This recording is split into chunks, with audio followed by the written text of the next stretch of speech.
প্রায় বছর সাতেক পর আবার দেখা শান্তিনিকেতনে। সেদিনের মতোই রং বেরঙের আবিরে মাখা মুখখানিতে রয়েছে হাসির জোয়ার। মাথায় গোজা একগুচ্ছ পলাশ, হলুদ শাড়ি ও ফুলের গয়নায় দারুণ মানিয়েছে দামিনীকে। পার্থক্য শুধু কালচে চুলে হালকা হালকা পাক ধরেছে। গানের তালে তালে বাঁধনহারা মনের আনন্দে নেচে চলেছে সে। সঙ্গে রয়েছে বেশ কয়েকজন মেয়ে, যারাও নাচ করছে তার সঙ্গে।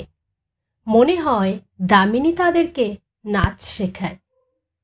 তাহলে শেষ পর্যন্ত সকল বাঁধন ছেড়ে নিজের মতো করে বাঁচছে দামিনী। ভাবতে ভাবতে দীর্ঘশ্বাস ফেলল অনিরুদ্ধ। নাচের ফাঁকে হঠাৎই চোখ গেল অনিরুদ্ধের দিকে।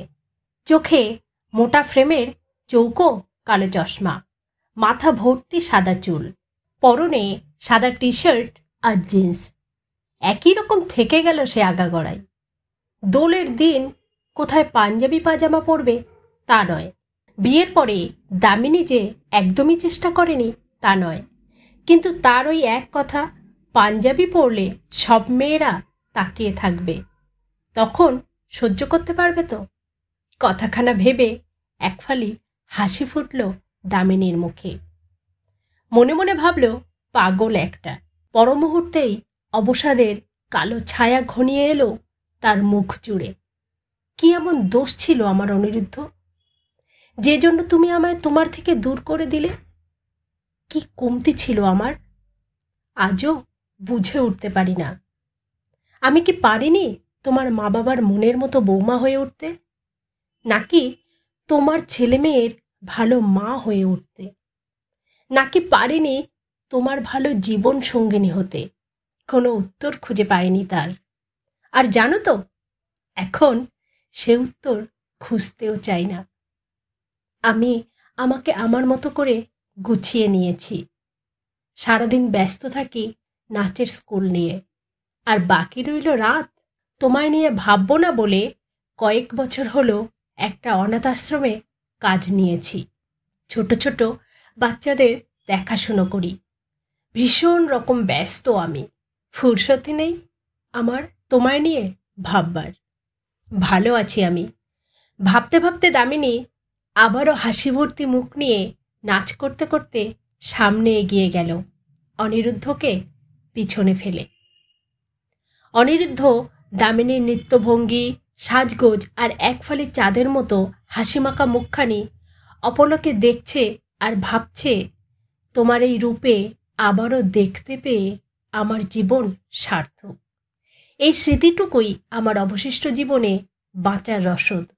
জানো তো, নিজেকে আজ বড্ড ফুরফুরে লাগছে, বড্ড হালকা লাগছে। জানি তুমি আমার উপর রুষ্ট, খুব কষ্ট হয় তোমার আমাকে ছাড়া। আমিও যে কষ্ট পাই না তা তো নয়, কষ্ট আমারও হয়। তবুও তোমায় ছেড়েছি কেন জানো? যখন দেখতাম তুমি আনমনা, উদাস, সব কিছুর মধ্যেও কেমন যেন নিশ্চুপ হয়ে থাকতে, সেই উৎফুল্লতা তোমার মুখে আর দেখতে পেতাম না। নিজেকে কেমন যেন অপরাধী মনে হতো।